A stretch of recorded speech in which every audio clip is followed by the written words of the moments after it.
Union, and Wayne, and the following counties in Ohio: Butler, Clark, Clinton, Dark, Greene, Miami, Montgomery, Preble, and Warren. Flood watch remains in effect from 1 p.m. this afternoon through Monday morning. What? Flash flooding caused by excessive rainfall continues to be possible.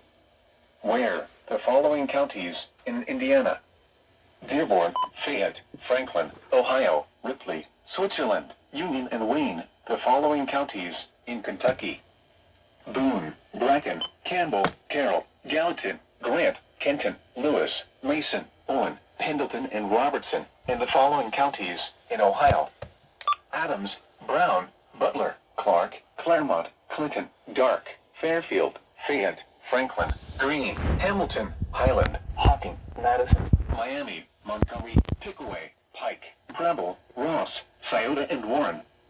When? From 1 p.m. this afternoon through Monday morning. Impacts: excessive runoff may result in flooding of rivers, creeks, streams, and other low-lying and flood-prone locations. Additional details: multiple rounds of thunderstorms will move across the watch area, leading to the potential for flash flooding. People in the watch area, especially those living in areas prone to flooding, should be prepared to take action should flooding develop. Monitor the latest forecasts and be alert for possible flood warnings.